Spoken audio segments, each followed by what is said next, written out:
کیا نبی غلط فیصلہ کر سکتے ہیں؟ آج جو بنو امیہ پر تبرہ کرتا ہے وہ در حقیقت سرکار مدینہ پہ تبرہ کرتا ہے۔ کیا آپ کو زیادہ سمجھ ہے 1400 سال کے بعد؟ آپ میڈیا میں بیٹھ کے زیادہ بصیرت رکھتے ہیں، آپ کو پتا چل گیا کہ بنو امیہ غلط تھے، سرکار مدینہ کو نہیں پتا چلا۔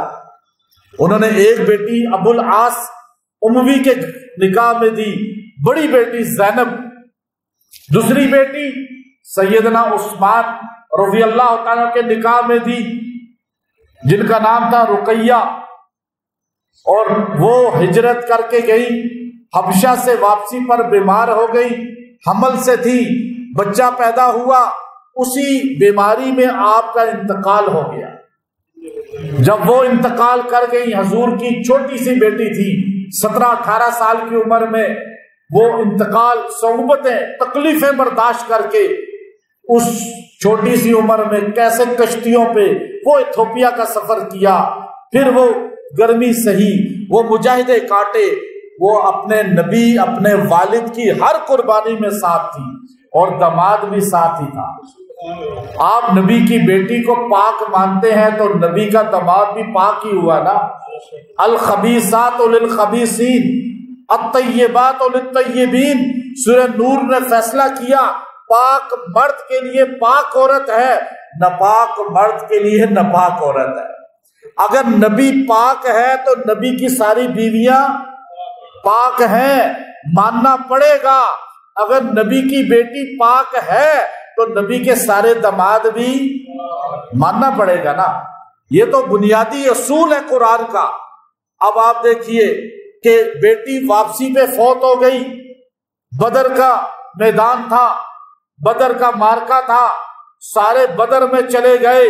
اعتراض کرنے والا عبداللہ بن عمر سے پوچھتا ہے، ترمذی شریف کے اندر واقعہ موجود ہے، عبداللہ بن عمر سے کہتا ہے، عبداللہ یہ بتاؤ کیا عثمان وہ نہیں ہے جو بدر میں پیچھے رہ گئے تھے، جو بدر میں ہی نہیں گئے تھے؟ اللہ نے کہا تھا بدری صحابہ جنتی ہیں، ان کے اگلے پچھلے گناہ معاف ہو گئے۔ اب اعتراض کرنے والے کو سوچنا چاہیے، اعتراض کرنے والا یہ کہہ رہا ہے، آپ کو کہہ رہا ہے، آپ کو بتا رہا ہے، آج بھی میڈیا میں بیٹھ کے عثمان غنی بدر میں نہیں گئے تھے، آپ بھی کہتے ہیں اچھا وہ کہتا ہے دیکھو بدری بخشے ہوئے لوگ ہیں، عثمان نہیں گئے، اس کا مطلب ہے عثمان نہیں بخشے گئے۔ تو آپ اس سے کہیں اللہ کے بندے چل تو تیری بات ہم مانتے ہیں، تو کہتا ہے عثمان غنی بدر میں نہیں گئے، باقی سارے گئے، وہ بخشے گئے، تو ابو بکر صدیق کو بخشا ہوا مانتا ہے نا؟ پھر حضرت عمر کو بخشا ہوا مانتا ہے نا؟ یہ تو کھڑے ہو کے کہہ دے کہ میں ابو بکر کو بھی بخشا ہوا مانتا ہوں کیونکہ وہ گئے تھے بدر میں، جو نہیں گئے وہ نہیں بخشے گئے، کم از کم تو ان کو تو ماننا، تو ان کو بھی نہیں مانتا۔ تو اعتراض کرنے والا ان پہ بھی اعتراض کرتا ہے، پتہ چلا وہ ٹھیک تھے، تیرا دل غلط ہے، تیرا دل میں کوئی شقاوت ہے۔ اب کہا عبداللہ بن عمر سے، ایک مصری نے جا کے پوچھا، عبداللہ کیا عثمان بدر میں نہیں گئے تھے؟ کہا نہیں گئے تھے۔ کہا دیکھا رہ گئے تھے۔ کہا تمہیں پتا ہے حضور نے عثمان غنی سے کہا تھا، عثمان تو تیار ہو کے آ گیا ہے بدر کے لیے، تیری بیوی بیمار ہے۔ ان کی بیوی کس کی بیٹی تھی؟ حضور کی چہیتی شہزادی تھی۔ حضور نے فرمایا عثمان تو میری بیٹی کی تیمارداری میں بیٹھ جا، گھر میں کوئی اور نہیں ہے وہاں پہ، تو اس کی تیمارداری کر، اس کا خیال رکھ، میں محمد اعلان کرتا ہوں تجھے بدر کا ثواب ملے گا۔ تو یہ فیصلہ کس نے کیا تھا؟ بیٹیاں تو سب کو پیاری لگتی ہیں، ہمارے نبی کو تو سب سے زیادہ پیاریاں تھیں۔ تو آپ سوچئے عثمان غنی جب بدر سے حضور واپس آ رہے تھے، سیدنا عثمان حضرت رقیہ کی قبر پہ مٹی ڈال رہے تھے، وہ اسی بیماری میں فوت ہو گئی، اور حضور علیہ الصلوۃ والسلام نے آپ سے اپنی دوسری بیٹی حضرت ام کلثوم کا نکاح کر دیا۔ اپنی دوسری بیٹی، اگر داماد برا ہو تو آپ تو یہ کہتے ہیں کہ کوئی آپ سے پوچھے کہ فلاں خاندان میں آپ کی بیٹی بیاہی ہوئی ہے تو ہم چچا تایا ماموں خالو کوئی بھی کہ ہم اپنی بیٹی کا وہاں نکاح کرنا چاہتے ہیں، رشتہ آیا ہے اس کے دوسرے بھائی کے لیے، تو آپ فوراً کہتے ہیں غلط لوگ ہیں، غلط خاندان ہے، آپ کبھی ادھر شادی نہ کرنا، ہماری بیٹی نہ خوش ہے۔ ہوتا ہے نہیں ہوتا؟ جس کو نبی دوسری بیٹی نکاح میں دے دیں وہ خاندان اچھا تھا یا نہیں تھا؟ جس بندے کے نکاح میں حضور اپنی دوسری شہزادی کا نکاح کرا دیں کیا وہ بندہ غلط ہو سکتا ہے؟ حضور علیہ السلام نے اپنی چھوٹی بیٹی ام کلثوم کا نکاح بھی ان سے کر دیا۔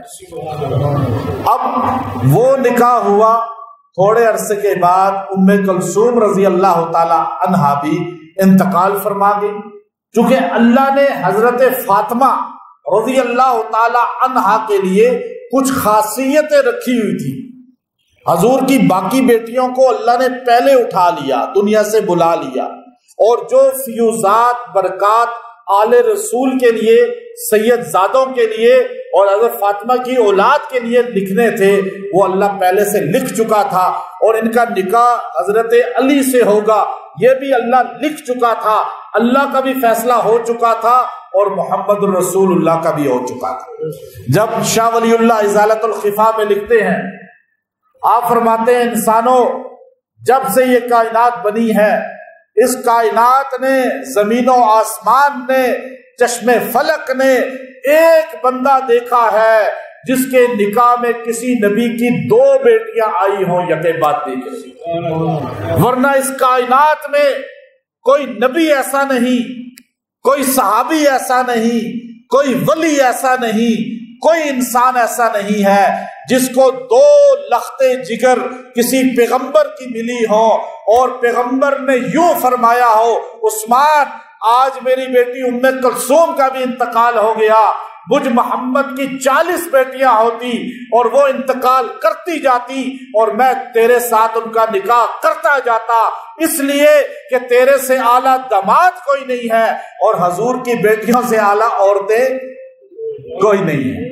اب حضور فرما رہے ہیں، حدیث ہے، حضور فرما رہے ہیں میری 40 شہزادیاں ہوتی میں عثمان ہی کو داماد بناتا۔ حضور نے پسند کیا نہیں کیا؟ آج لوگوں کو پسند نہیں ہے، نہ ہونا، انہی کو نہیں پسند عثمان غنی جن کو محمد الرسول اللہ نہیں پسند، لیکن وہ مجبوری سے حضور کا نام لیتے ہیں۔ آپ کسی مسلمان کو سیدنا عثمان کے خلاف نہیں دیکھیں گے، کیوں کہ حضور صلی اللہ علیہ وسلم نے حضرت عثمان غنی رضی اللہ تعالی عنہ غمگین بیٹھے ہوئے تھے، حضور نے فرمایا عثمان مجھے پتا ہے رقیہ بھی تیرا ساتھ چھوڑ گئی، دنیا سے چلی گئی، ام کلثوم بھی ساتھ چھوڑ گئی، اور اس وقت یہ جملہ آپ نے فرمایا۔ پھر حضور علیہ السلام اتنی محبت کرتے تھے کہ ایک مرتبہ یوں مسجد نبوی میں بیٹھے ہوئے تھے اور الاصابہ کے اندر ابن اسیر لکھتے ہیں حضور علیہ السلام یوں بیٹھے ہوئے تھے، صحابہ یوں بیٹھے ہوئے تھے اور حضور علیہ السلام سے باتیں کر رہے تھے، تو اتنے میں حضرت عثمان یوں آئے اور گرمی کی وجہ سے چادر یوں اوپر ڈالی ہوئی تھی، رومال سے چہرہ چھپایا ہوا تھا، عرب کی گرمی، عرب کی لو، وہ صحرا کی لو چہرے پہ نہ لگے، یوں اپنے آپ کو لپیٹا ہوا تھا۔ حضور نے فرمایا میرے صحابہ تمہیں پتا ہے وہ جو بندہ ہے وہ جنتی ہے، کسی کو نہیں پتا کون ہے، چہرہ لپٹا ہوا ہے۔ ایک صحابی دوڑے دوڑے گئے، جا کے ان کے چہرے سے یوں کپڑا ہٹایا تو ساروں نے ان کا چہرہ دیکھا کہ وہ عثمان بن عفان تھے۔ حضور نے 10 مرتبہ آپ کو فرمایا عثمان اللہ تجھے جنت دے گا، اور 10 موقع ایسے ہیں جو کسی صحابی کے حصے میں نہیں آئے جو سیدنا عثمان کے حصے میں آئے، اور عثمان وہ آدمی ہیں جن کو فرشتے نام سے جانتے تھے۔ صحابہ میں سارے صحابہ شان والے ہیں، اہل بیت سارے شان والے ہیں، لیکن چند صحابہ ہیں جن کو فرشتے نام سے جانتے تھے، اور کچھ فرشتے اللہ کا سلام لے کر آتے تھے کچھ صحابہ کے لیے، لیکن عثمان غنی کو وہ اعزاز ہے کہ فرشتے اللہ کے رسول کے پاس آتے تھے اور آ کر بتاتے تھے یا رسول اللہ آپ کے عثمان سے ہم پیار کرتے ہیں، اور اگلا جملہ کہتے تھے یا رسول اللہ ہم فرشتے بھی آپ کے عثمان سے حیا کرتے ہیں۔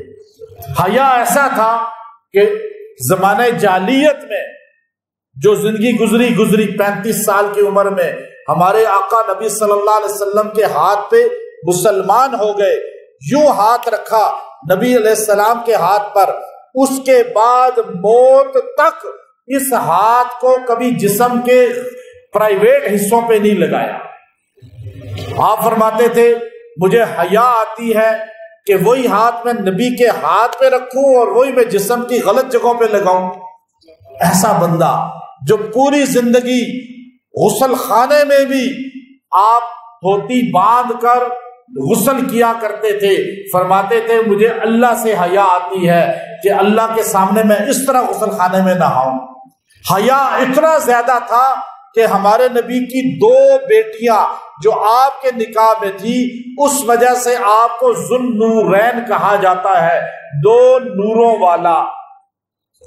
یہ حضور کی بیٹیاں نور علی نور ہے اور حضور کا نور ہے، حضور کی رحمت ہے، اور 2 بیٹیاں جس کے نکاح میں آئی وہ کائنات میں ایک بندہ ہے جس کو ذوالنورین کہا جاتا ہے، اور وہ 2 نوروں والا ہے، اور حضور اتنا پیار کرتے تھے، اور حضور بھی سیدنا عثمان سے اسی طرح پیار اور حیا کرتے تھے، یوں بیٹھے ہوئے تھے، اور آپ کی تہبند دھوتی جو ہے وہ یوں اوپر تھی، اور یہ نیچے کا حصہ تک یہ جو ران ہے یہ بالکل نظر آ رہی تھی۔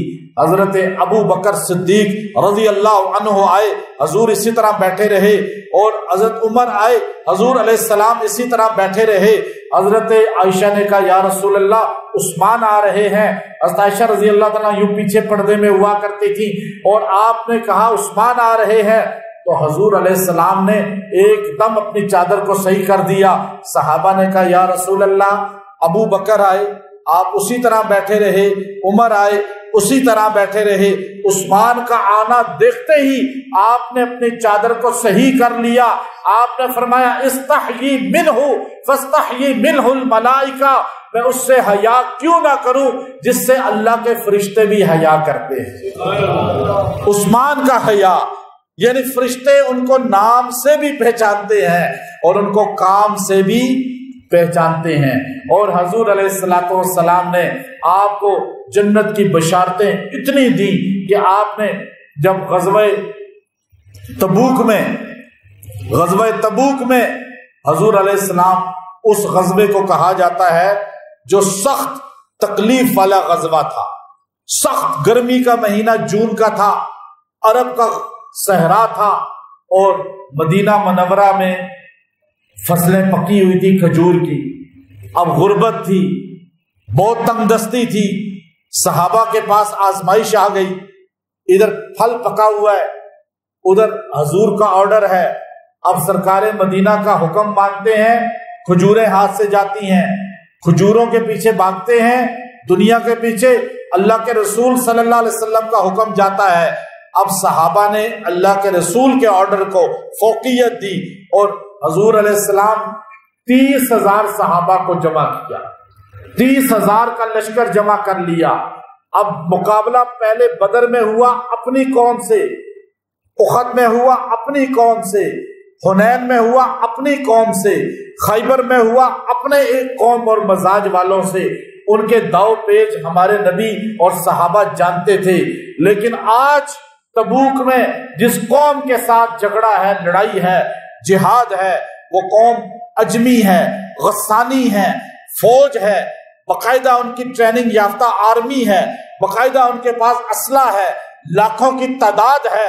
اب حضور علیہ السلام نے فرمایا اے صحابہ، اب یہ تھوڑے فاصلے پہ ہم نے بدر میں نہیں جانا، اب تھوڑے فاصلے پہ احد میں نہیں جانا، خندق میں نہیں جانا، مکہ میں نہیں جانا۔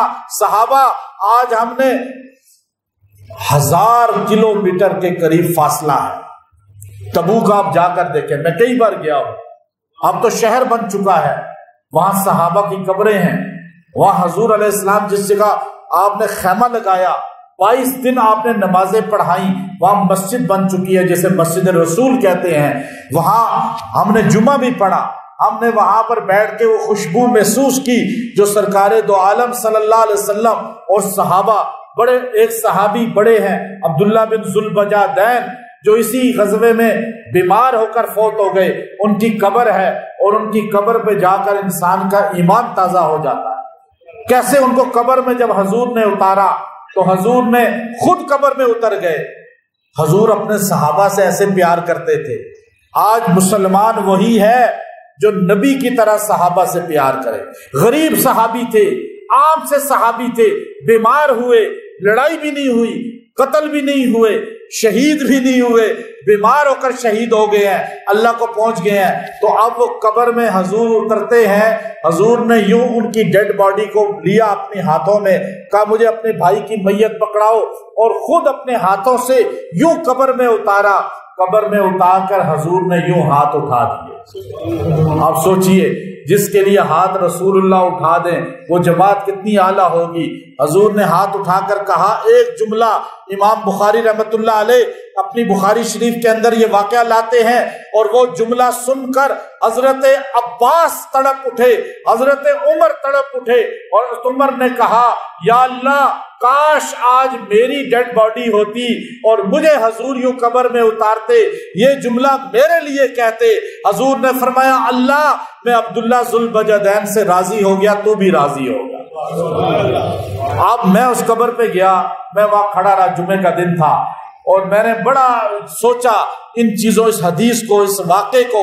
وہ نوجوان صحابی ابھی 16-17 سال کا تھا، لیکن عشق رسول میں حضور کے دائیں بائیں پھرتا رہتا تھا، حضور کا ساتھ نہیں چھوڑتا تھا، بخار تھا، حضور نے کہا رک جا، رکا نہیں، حضور کے ساتھ چلا، اسی گرمی کی لو لگنے سے بیمار اور زیادہ ہو گیا، رستے ہی میں فوت ہو گیا۔ حضور نے فرمایا اس کو اسی طرح لے جاؤ، تبوک جا کے دفن کریں گے، قیامت کے دن یہ یہیں سے اٹھے گا۔ اب آپ دیکھیے کہ حضور نے کہا دیکھو 30,000 لوگ ہیں، 30,000 بندہ ہے اور ہمارے پاس، لیکن آگے لاکھوں ہیں، یہ 30,000 کے پاس گھوڑے بھی نہیں ہیں، اونٹ بھی نہیں ہے، اسلحہ بھی نہیں ہے، کھانے کا خرچہ بھی نہیں ہے۔ مسلمانوں اپنا اپنا پیسہ دو۔ پوری کائنات میں اگر امت کا محسن کوئی ہے تو وہ عثمان غنی ہے۔ آج ہر مسلمان، ابھی حج پہ جمع ہے نا، حاجیوں کے حاجی سارے کے سارے، عمرے والے سارے کے سارے، تہجد والے سارے کے سارے، عابد، زاہد، کتب، ابدال، ولی، غوث، محدثین، مفسرین، مجاہدین، اولیاء امت، قیامت کی صبح تک سارے احسان تلے دبے ہوئے ہیں کہ جو مسجد نبوی جس میں یہ نماز پڑھتے ہیں وہ حضرت عثمان نے خرید کر دی تھی جگہ۔ آج نبی کے روزے پہ سارے ولی جاتے ہیں نہیں جاتے؟ جو نہیں جا سکتا تڑپتا ہے نہیں تڑپتا؟ فرشتے اترتے ہیں نہیں اترتے؟ 70,000 اترتے ہیں۔ آپ پوچھئے تو صحیح کہ یہ حضور کا روزہ جہاں پہ ہے جسے ریاض الجنت کہا جاتا ہے، ما بین بیتی و منبری روضۃ من ریاض الجنہ، میرے منبر سے میرے حجرے تک یہ سارا جنت ہے۔ جنت میں دیکھیے، جنت خود مدینے میں ہے لیکن جنت میں مدینہ نہیں ہے۔ ہمارے پاس تو دنیا میں جنت ہے۔ اب حضور جس جگہ سو رہے ہیں، آرام فرما رہے ہیں، وہ جگہ جنت ہے۔ پوچھئے تاریخ دانوں سے کہ یہ جگہ خرید کے کس نے دی تھی؟ آپ کو سیدنا عثمان کا نام ملے گا نہیں ملے گا؟ آپ مسلمانوں پر احسانات کی بارش کرنے والا جو جنت خرید کے دیتا ہے وہ جنت میں نہیں گیا ہوگا؟ وہ جنت میں نہیں ہوگا؟ اور جس کے قدموں سے جنت مل رہی ہے، جس کے پیسے سے جنت مل رہی ہے، 50,000 نمازوں کا ثواب جس نے خرید کے مسجد کی جگہ دی ہمیں مل رہا ہے، کیا ہماری نماز کا ثواب اس کے نامہ اعمال میں نہیں جاتا ہوگا؟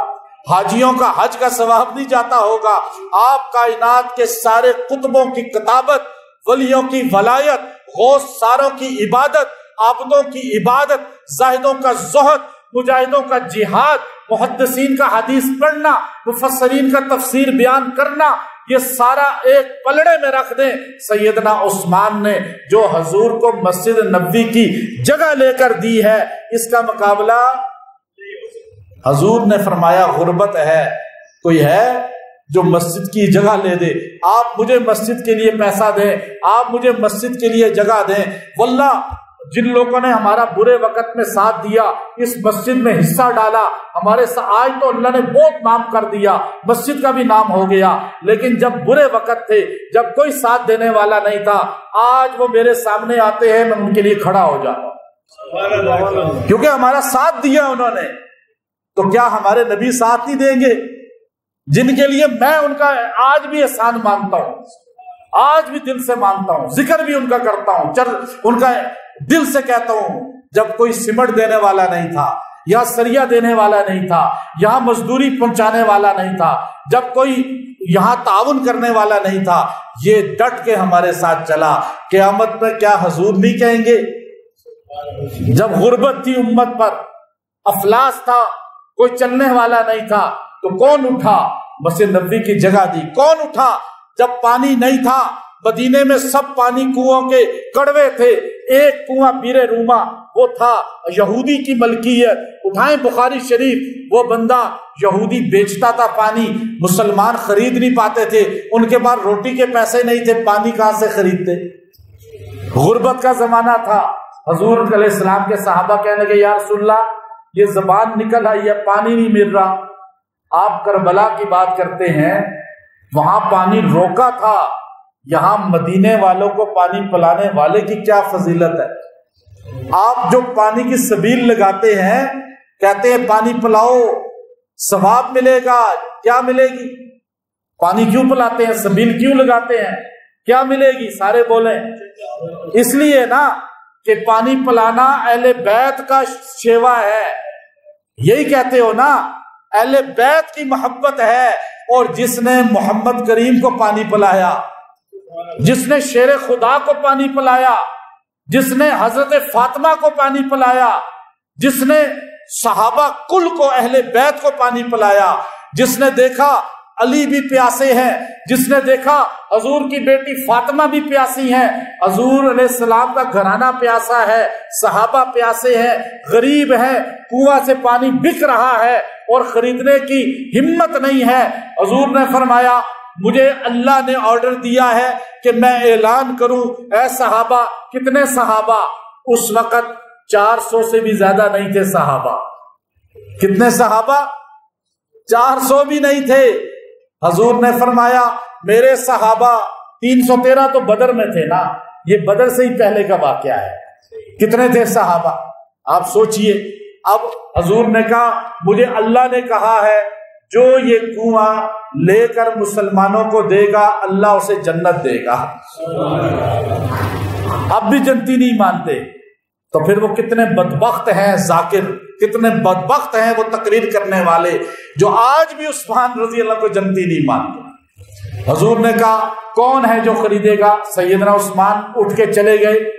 مالدار تو تھے اپنے گھرانے کے، پہلے سے بزنس کرتے تھے اپنے لیول پہ، اچھا پیسہ تھا۔ گئے جا کر کہا یہودی یہ کنواں بیچے گا؟ اس نے کہا تو خرید سکتا ہے یہ؟ کہا میں خرید لوں گا۔ کہا ٹھیک ہے، پیسے اس نے 3 گنا بتائے۔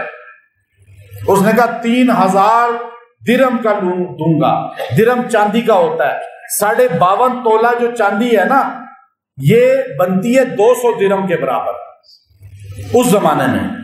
آپ خود سوچیں کہ کتنا وزن ہوگا پھر چاندی کا، اور آج کا کتنا پیسہ بنتا ہوگا۔ اس نے کہا 3000 دے، آدھا کنواں لے لے۔ اس نے کہا آدھا کیسے؟ کہا ایک دن تو پانی بھرے گا، ایک دن میں بھروں گا، تو بیچے گا میں بیچوں گا، ایک دن پروفٹ تیرا ایک دن میرا۔ وہ پاگل نہیں سمجھا کہ عثمان تو اللہ کے تاجر ہیں، وہ کوئی پنڈی والے تاجر تو نہیں ہیں، وہ چیمبر آف کامرس اسلام آباد، پنڈی، کراچی، لاہور والے تو نہیں ہیں جو ضربے لگائے رمضان کے مہینے میں بھی۔ اب اس نے اپنا جیسا تاجر سمجھا۔ اب آپ کو تھوڑی سمجھ آ گئی بات کی، اس نے اپنا جیسا تاجر سمجھا عثمان غنی نے کہا ٹھیک ہے، اس نے کہا 3000 دے، آپ نے 3000 یوں اس کو دیے۔ اب قیمت پتہ چل گئی نا 3000 کتنا ہوتا ہے۔ اب آپ نے کہا ایگریمنٹ کر، اس نے ایگریمنٹ کیا۔ آپ نے جا کہا یا رسول اللہ اعلان کر دیں عثمان نے یہ کنواں آپ کو ہدیہ دیا ہے۔ حضور اتنے خوش ہوئے، اتنے خوش ہوئے، آپ سوچئے نا خوشی کا عالم۔ ابھی پانی نہ ملے اور بندہ صحرا میں، کہا اے عثمان آج میں محمد اعلان کرتا ہوں کہ تو جنتی ہے، تو جنتی ہے۔ عثمان غنی نے فرمایا یا رسول اللہ یہ آپ کا ہے، حوض بس ایک دعا کرنا، آج میں یہ مدینے میں آپ کو کنواں دے رہا ہوں، کل حوض کوثر پہ مجھے پانی دے دینا۔ حضور نے فرمایا جنت بھی اللہ نے تجھے دے دی ہے۔ اب وہ حضور اعلان کرتے ہیں سنو اعلان کر دو، جس دن عثمان کی باری ہوگی ہر مسلمان پانی فری بھرے گا اور یہودی بھی فری بھرے گا۔ یہ ہے اسلام۔ یہودی عیسائی کوئی مذہب بھی ہے، عزت دو اس کو، گالیاں نہ دو، کسی مذہب کو برا نہ کہو، ہر مذہب کو پیار دو۔ حضور نے ایسا پیار بانٹا کہ وہی یہودی کلمہ پڑھنا شروع ہو گئے۔ اچھا حضور علیہ الصلوۃ والسلام جس دن باری مسلمانوں کی ہوتی کنویں پہ لائنیں لگتی، یہودی دیکھ رہے بیٹھا ہوا کرسی رکھ کے جیسے بیٹھتے ہیں کہ ادھر سے پانی بھرا فری فری فری فری، اب پیسے نہیں لیے۔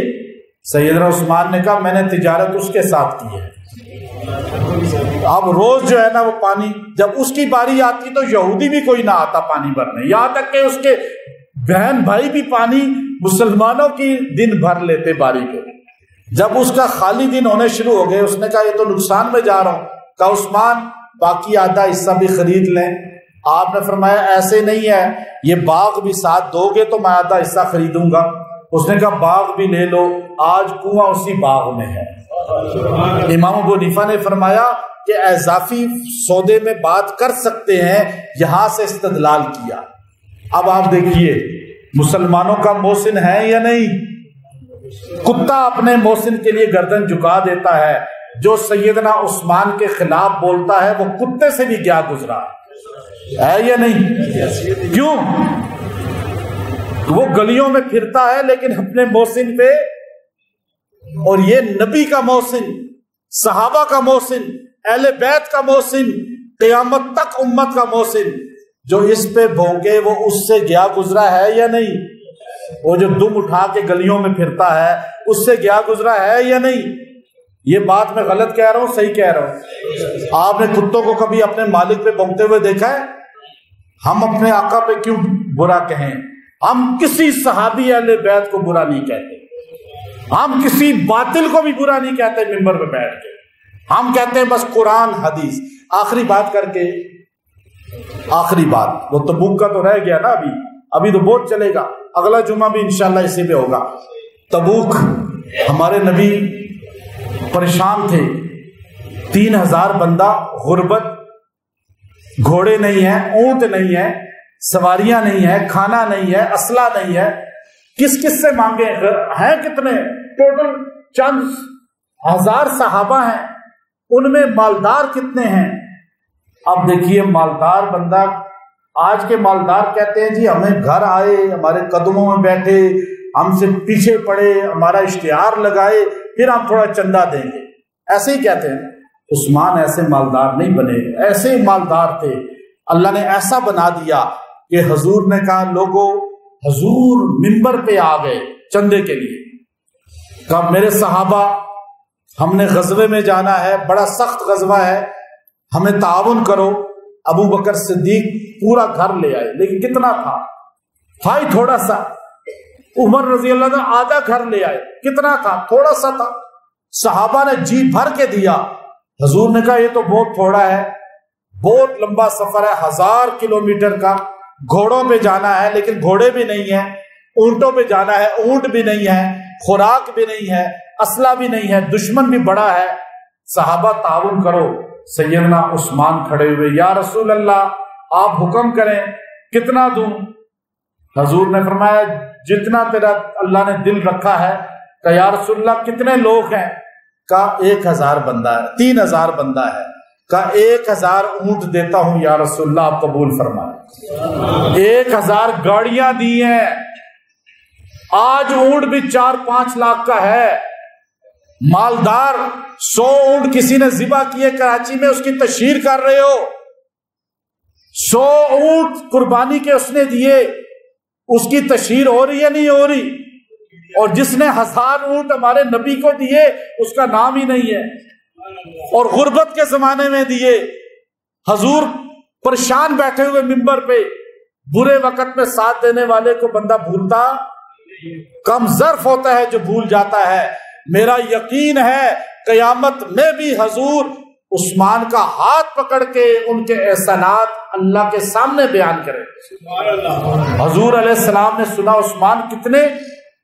1000 اونٹ یا رسول اللہ، آپ خوش ہوئے نہیں ہوئے؟ حضور کتنے خوش ہوئے ہوں گے؟ آپ سن کے خوش ہو رہے ہیں، میں آپ کو بخاری شریف سے بتا رہا ہوں، مسلم شریف سے بتا رہا ہوں، میں کوئی اپنی ہوائی باتیں نہیں بتا رہا ہوں آپ کو۔ حضور علیہ السلام کا چہرہ کھل اٹھا، اور جس نے نبی کو خوش کر دیا وہ جنتی ہے یا نہیں؟ حضور مسکرا دیے، حضور نے فرمایا عثمان آج تو نے محمد کو جیت لیا۔ 1000 اونٹ، 3000 بندے ہیں ٹوٹل۔ اگلے دن حضور نے دیکھا پھر بھی سواریاں کم ہیں، حضور علیہ السلام منبر پہ بیٹھ گئے، یا صحابہ بہت کمی ہے، بہت کمی ہے، کچھ ہیلپ کرو اور تعاون کرو۔ صحابہ بیچارے کتنے امیر تھے، تھوڑے تھوڑے پھر لا کے دیا، لیکن وہ کیا تھا؟ حضور پریشان یوں بیٹھ گئے، حضور کے چہرے کو دیکھا عثمان غنی نے، عثمان غنی سے رہا نہیں گیا، آپ نے نبی کے چہرے کو دیکھا، آپ نے فرمایا یا رسول اللہ یہ 700 گھوڑے بھی میں وقف کرتا ہوں۔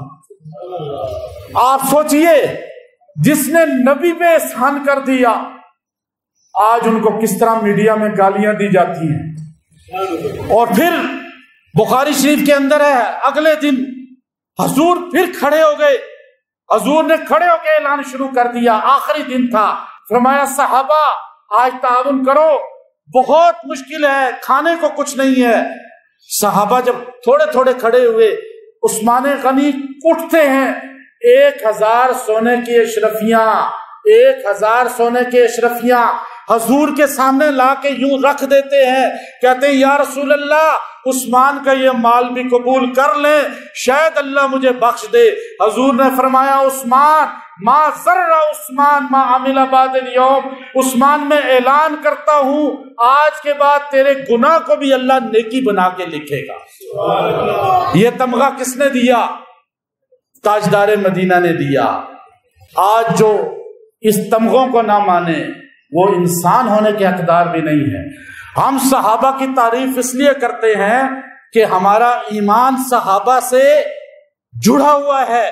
اگر آج کا سنی مسلمان، آپ کی پرواہ نہیں ہے ہمیں، کیونکہ آپ تو آ جاتے ہیں سن لیتے ہیں، ہمیں کالج کے، یونیورسٹی کے ان لڑکے لڑکیوں کی پرواہ ہے۔ وہ دنیا دار لوگ جو نہیں اس ماحول میں آتے، وہ ان غلط لوگوں کی باتیں سن کر صحابہ سے بدظن ہو جاتے ہیں۔ بتائیں اس حالت میں مر گئے جنت میں جائیں گے؟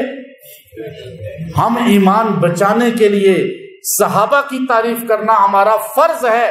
اس دور میں اہل بیت اور صحابہ کی عظمت کا پرچم بلند کرنا سب سے بڑی دین کی خدمت ہے۔